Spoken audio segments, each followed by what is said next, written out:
Filem paling laris Malaysia 2025, Blood Brothers Baranaga tidak mendapat kutipan memberangsangkan di Indonesia.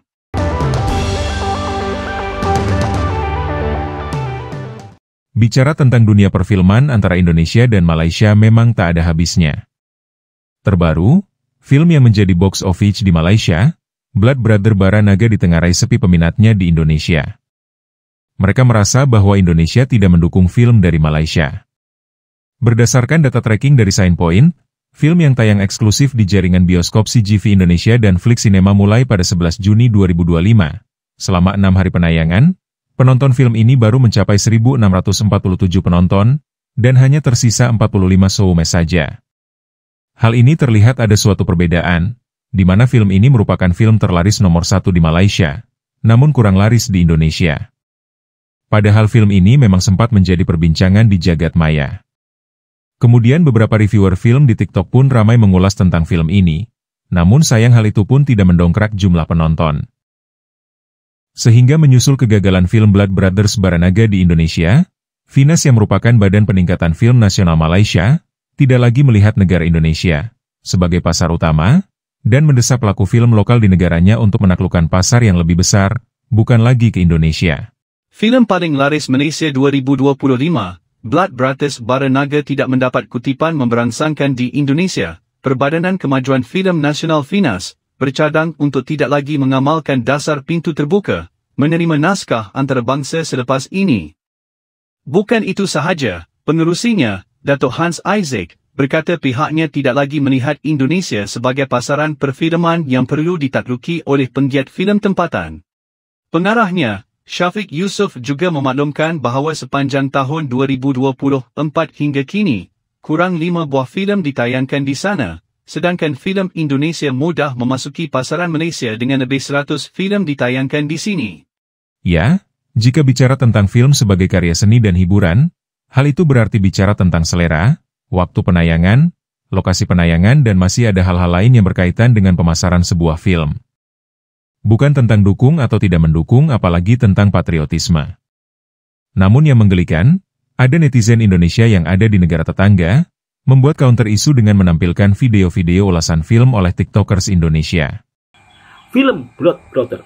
Padahal di Indonesia film ini menjadi salah satu film yang terlaris. Bahkan di review banyak TikToker, YouTuber, dan penontonnya jutaan. Bahkan penonton Indonesia setelah menonton film action Malaysia ini, mereka sangat kagum. Dan inilah berbagai fakta dan kenyataannya. Dan tentunya kita sebagai masyarakat Indonesia, apa salahnya sih kita mendukung satu sama lain industri film dari negara tetangga dan juga dari negara kita sendiri. Karena kalau kita mampu bersatu, tentunya film-film daripada luar negara sana akan kalah seperti film Hollywood. Nah, di sini yang kita dapat katakan sebagai ulasan yang menggelikan. Entah data dari mana dia menyampaikan yang menonton film tersebut itu jutaan. Jika yang dikatakan karena ulasan dari TikTokers, maka perlu dilihat kapan mereka mengulas film tersebut. Karena sebagian yang mengulas film itu pun, sebelum jadwal penayangan resmi di Indonesia pada tanggal 11 Juni. Tetapi kita tidak mengatakan film itu bagus atau jelek, namun dalam aspek karya seni dan hiburan seperti film, tidak ada kaitannya dengan faktor dukung-mendukung atau urusan patriotisme. Ini terkait dengan selera konsumen sebagai penikmat dari suatu karya hiburan. Belum lagi pada hal-hal lain misalnya promosi, kompetisi antara satu film dengan film lain dan faktor pemasaran dan waktu penayangan. Misalnya dari urusan promosi, contohnya jika dari sisi tampilan poster sudah tidak meyakinkan, mungkin hal ini tidak menarik minat untuk orang menonton. Poster-poster film Malaysia tuh entah kenapa jelek-jelek semua gitu, nggak menjual sama sekali. Terutama film-filmnya Mas Syafiq Yusof yang kebanyakan gue lihat tuh ya udah posternya kayak karakter-karakter utamanya dibikin berderet gitu, berjejer gitu, kayak template dan nggak estetik sama sekali, nggak menjual sama sekali. Kayak misalnya kemarin Sheriff ya kan, menurut gue posternya jelek. Terus sekarang nih Blood Brothers kayak lo bayangin men, oke lah kalau misalnya ini di Malaysia mungkin memang aktor-aktornya terkenal dan orang-orang Malaysia oke gue udah tahu nih aktor ini pasti gue pengen nonton. nggak masalah. Tapi kalau misalnya kita ngomongin skala internasional, sekarang lagi tayang di Indonesia nih misalnya sekarang nih film Blood Brothers. Ya, anggap gue orang awam gitu, gue cuman lagi lewat di depan bioskop, terus gue ngeliat posternya Blood Brothers itu, ngelirik aja kagak gitu. Ngapain nih, sokap ini siapa nih? I don't give a shit, gue kagak peduli gitu loh. Apalagi kalau misalnya di sebelahnya ada mukanya ada Armas, oke saya pilih ada Armas dong. Apalagi di sebelahnya ada orang gelantungan di pesawat gitu. Ya saya mending nonton film yang seperti itu, ngapain gue nonton film yang ini. Ini cuma sedikit kritikan dari gue nggak tahu kenapa poster-poster film Malaysia kebanyakan kurang estetik kalau dilihat gitu. Jujur kalau dalam hal poster ya, Indonesia unggul jauh sih. Kita ngomongin poster film ya. Blood Brothers tayangkan di Indonesia. Kita nak tengok sejauh mana boleh pergi cerita tu. Sebelum ni Sherif dah masuk Indonesia, memang tak dapat sambutan lah kat sana. Katanya soal promotion, marketing kat sana problem pun semua kan. Tengok Blood Brothers ni macam mana, okay? Sebab apa? Sebab aku rasa macam kadang-kadang seems like not fair. Sebab filem kita nak satu masuk pun susah, tapi filem diorang masuk sini berlambat-lambat. Kadang-kadang sebulan tu mesti ada, at least 1-2 kan, mesti ada. Kat Malaysia ni kita so-called kurang filem kan, so kena masuk filem diorang. Tapi itulah, bila kita nak masuk diorang, ada je masalah tu. Nggak laku mas, nggak laku bang, nggak laku. I sebagai orang Indonesia nak bagi tahu ya soal film Blood Brothers ini, filmnya nggak laku di Indonesia. I kasih tahu, pertama, sutradaranya mungkin belajar dari kesalahan dia yang pertama ya, bahwa marketing itu penting, dan dia melakukannya untuk film Blood Brothers ini.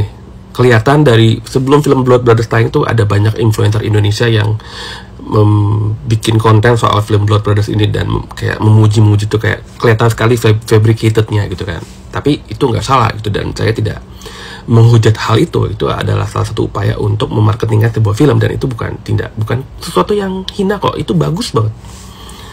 Dan ya itu kayak siapa sih sutradaranya, Syafiq Yusuf ya, itu kayak belajar bahwa kayak market itu penting, tapi itu pun tidak membantu gitu, tidak memberikan dampak yang signifikan. Karena kenapa?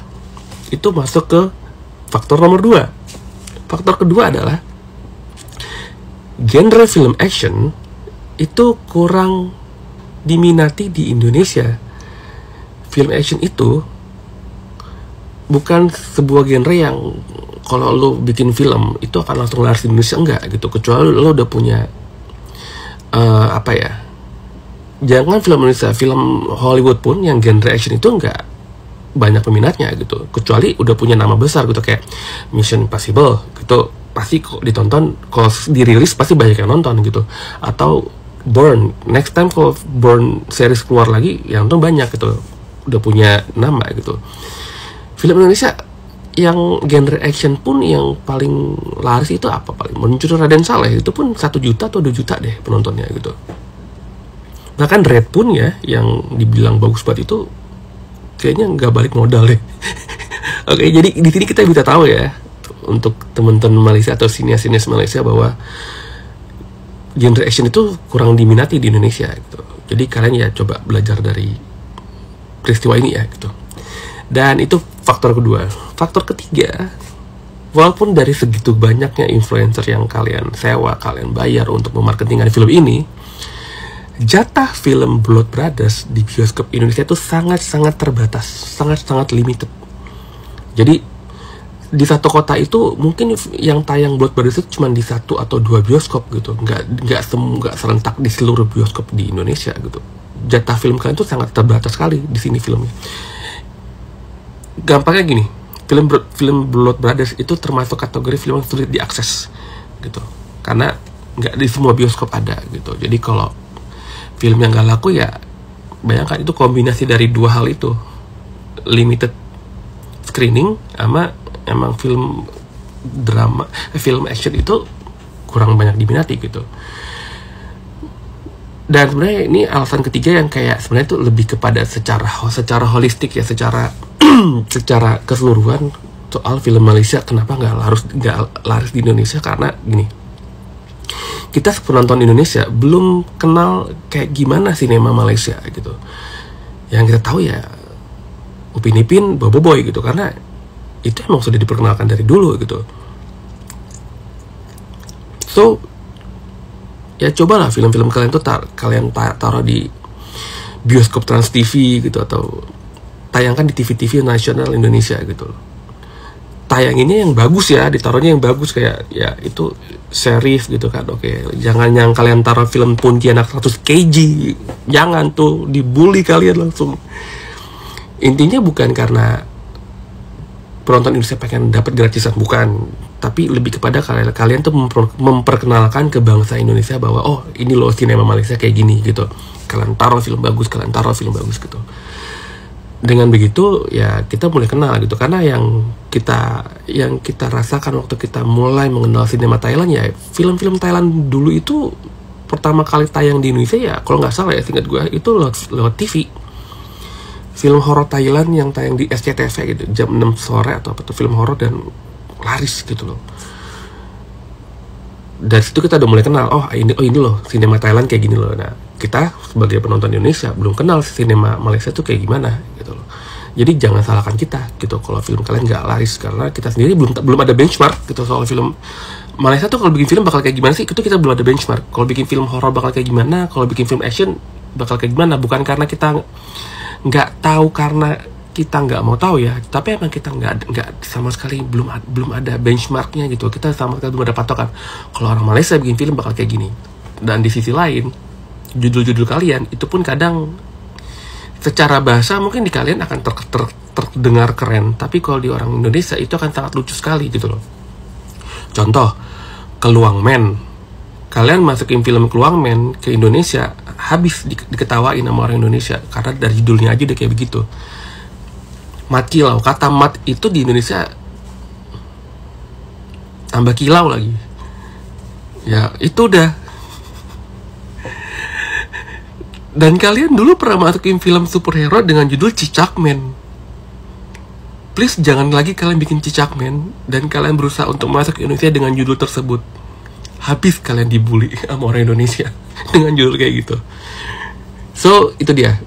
Nah, dari hal itu jika kita bandingkan dengan film Malaysia yang lain, namun juga laris di Indonesia seperti film Bid'ah atau yang dikenal dengan Walid, atau juga film-film animasi Upin Ipin, Ejen Ali dan Bobau itu pun laris di Indonesia.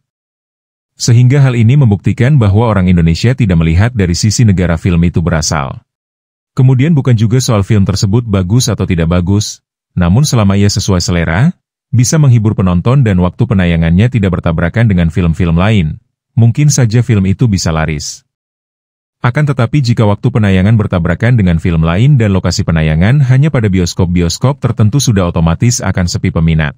Sehingga jika berbicara soal ini, jangankan film Malaysia, film Indonesia juga ada yang hanya mampu bertahan beberapa hari saja karena ketatnya persaingan. Industri film di Indonesia cukup kompetitif, dengan banyak film lokal dan internasional yang bersaing untuk mendapatkan perhatian penonton. Meskipun diklaim sebagai film box office di Malaysia, belum tentu film tersebut bisa mencapai kesuksesan yang sama di negara lain, termasuk Indonesia. Film action Indonesia sendiri pun banyak yang gagal walaupun pemerannya sudah terkenal dan biaya produksinya juga sangat mahal. Seperti film Foxtrot 6, Garuda Superhero, Rafathar, Gerbang Neraka, Jagoan Instan dan masih banyak film-film action Indonesia yang tak laku di pasaran. Lalu apakah orang Indonesia harus baper? Jawabannya tentu tidak. Karena itu semua tergantung selera penonton. Oke, terima kasih sudah menonton video ini hingga usai.